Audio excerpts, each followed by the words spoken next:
Hello everybody, Bruce here for a lesson on the Espresso JavaScript that you can find in Chapter 5 on page 140 of your textbook. So I'm going to start by going into Canvas and grabbing the HTML template. And here it is. I am going to copy that. I'm going to go into Notepad++. I'm going to paste it in a new document. I'm going to save this, and let's call it coffee. Coffee.html. And there it is. The next thing I'm going to do is go back to modules. And again, feel free to pause this video at any time if you need to catch up. I'm going into week 3. And under files, you can see Espresso stand.js. Now, I'm going to download this file. I'm not going to try to copy and paste it from here because it won't format correctly in Notepad++. So I already downloaded it, and then I'm going to say Show in Folder. There it is. I am going to right-click on it and say Edit with Notepad++. There it is. You see the JavaScript. I'm going to hit Control-A or Command-A on a Mac to highlight it all. And then I'm going to hit Control-C or Command-C if you're on a Mac. You can also go Edit, Copy from the menus. I'm going to go into my HTML. I'm going to change this, by the way, from CTEC 112 template. Let's call it Espresso. Okay. And I'm going to go here and create some script tags. Actually, let me tab in script and closing script tag. Then I'm going to open up the script tags a little bit so I can go here and Control-V or Command-V to paste the stuff in. It is a little messy, so what you want to do when it's still highlighted is just, whoops, I thought it was highlighted. Go in here and highlight it all and tab it in, just like I did. Okay. Tab it in, and I'm just cleaning up some white space that I have here. And now you have some JavaScript.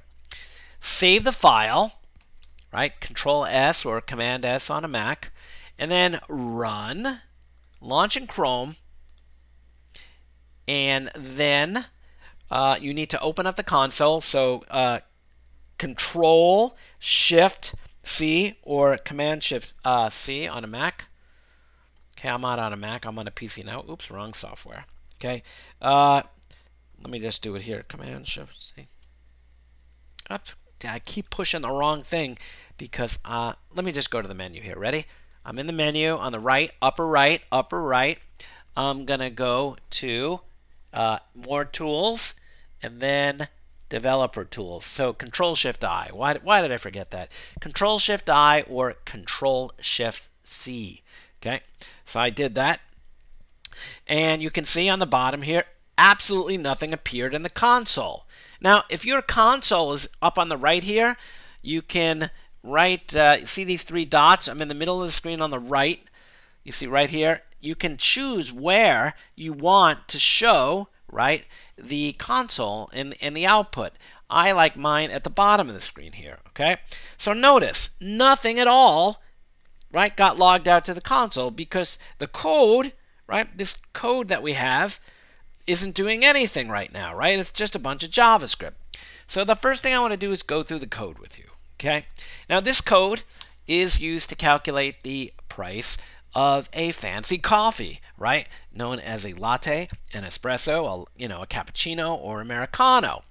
So right at line 9, I'm going to put // I'm going to say define some variables. That's what's going on there, right? These 3 lines define 3 variables. Drink as a string, ounce as a number, and then shots, right? So when you go to Dutch Brothers, Black Rock, Starbucks, Dunkin' Donuts, or wherever you get coffee, right?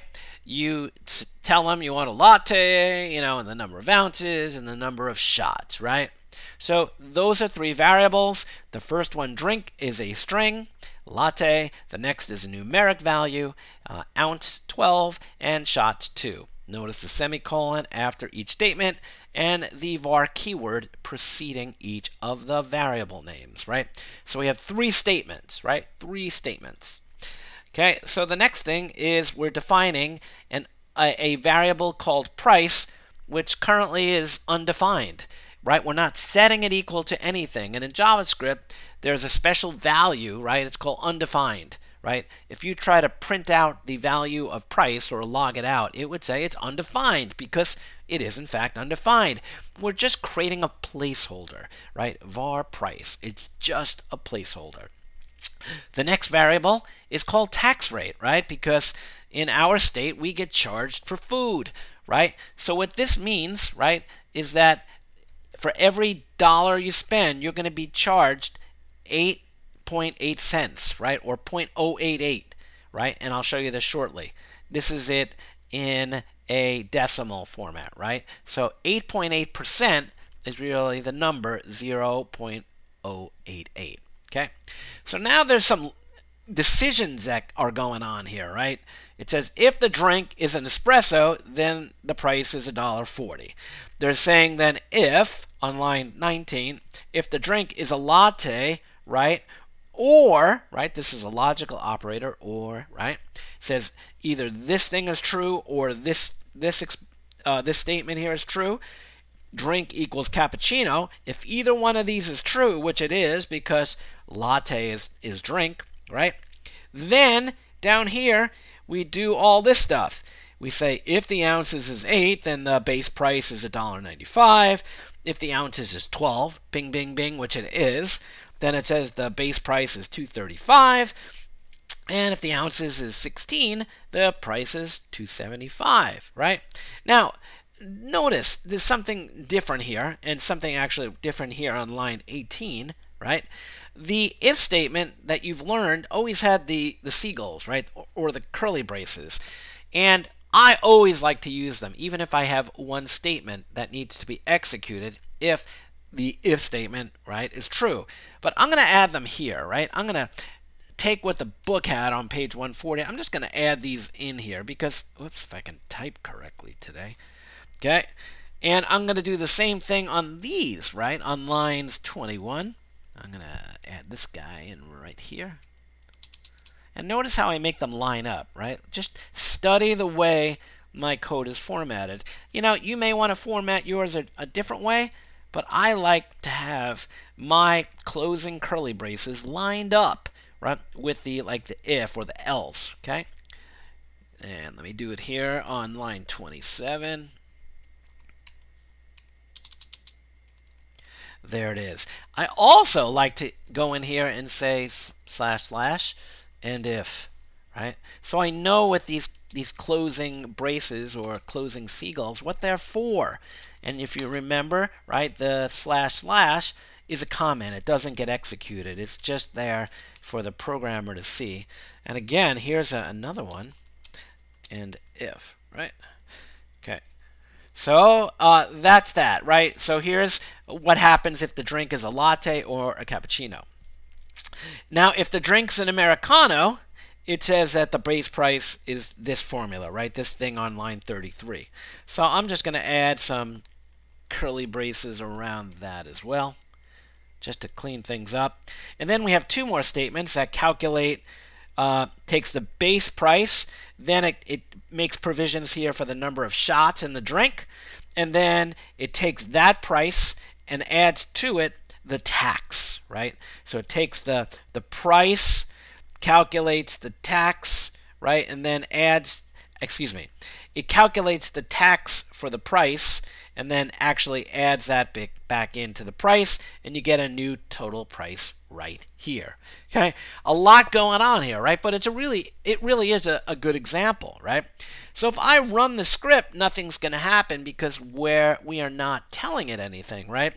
So I'm going to start at the top, and every time that we check for a drink, I'm going to console.log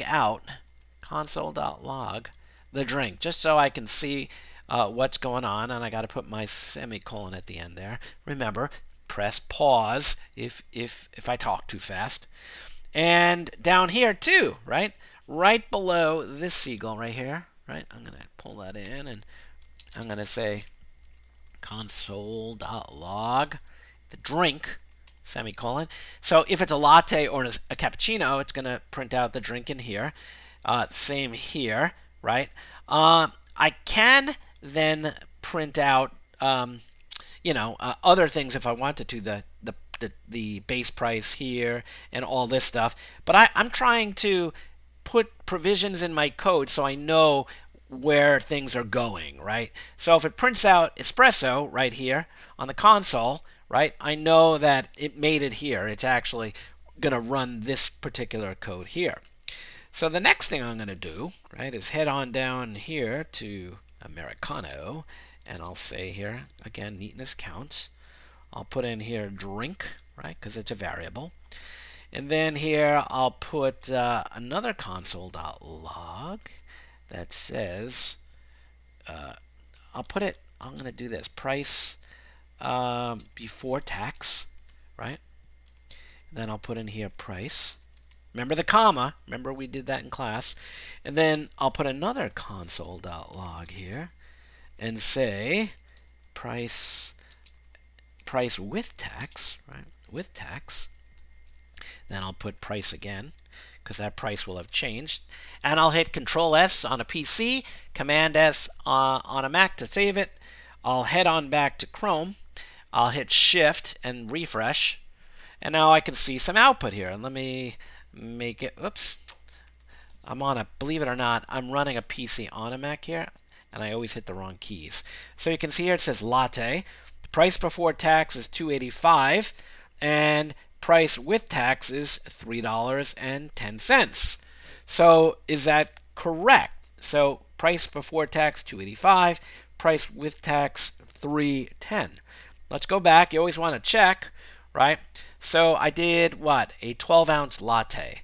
So the logic should come down to here, which is $2.35, right? You see that? So the base price is $2.35. Then it goes all the way down to line 38, and it says shots, which happens to be 2 minus 1 is 1. 1 times 0.50 is what? 50 cents. So we have 50 plus 235 is what? 285. And then 285 times 0.088. Let me take my phone here. So what did I say? 285. You can't see this, but trust me, I'm doing it on my phone right now. Let's see here. Let me turn on the volume so you can hear me tap. So maybe it won't tap, but okay. 285 times 1.088 equals $3.10. Okay, so let me go back here to Chrome. Did it come out to 310? It did. So again, you want to run that on 2 different data sets to make sure that your logic is working correctly. So now let's change it to a, cappuccino, right? Let's see, I can't. C-A-P, there it is right here. So cappuccino, right, should calculate just like a latte, because that's what the logic tells us right here, right? So let's check it. Control S on a PC, Command S on a Mac. Head on back to Chrome, Shift refresh. Cappuccino, look at that. It is the same price because it just is, right? That's what our code was designed to do, right? So now instead of cappuccino, let's do an espresso, right? Let's go with the espresso. Oops, on line 10, espresso. Okay. Save it. Go back to your browser, Shift refresh, espresso, and see that $2.06 or $2.07 if you do some rounding, right? So I think that's correct because I tested that before. The other thing you can do too, right, is increase the number of shots. Pretend you're coming to my class. 2 shots is not enough. 5 shots. And we want a 16-ounce. So I'm changing the stuff on lines 11 and 12. Let me save that. Go back to Chrome. And ready? Oh, yeah. There we go. So we're talking about $3.70 to stay up in my class, right, with a, what kind of drink did we have? A espresso. Okay? Yeah, so there you go. Okay, and if it's an Americano, right, you have different logic down here altogether. So what I want you to do is I want you to watch this video, code this, get it in to your editor, right? Run it, save it, debug it, comment it, put the seagulls in because the code in the book and in Canvas doesn't have the seagulls, right? And ask me any questions that you run into on Slack. And again, this is a really good example, right? And then once you understand this and how all this stuff works, you'll be in really great shape as we head into week number 4. Okay, so thanks for watching. If you've got this far and watched the video and want some extra credit, send me a direct message on Slack directly to me saying you watched the video, and I'll mark you down for some extra credit. Have a great day.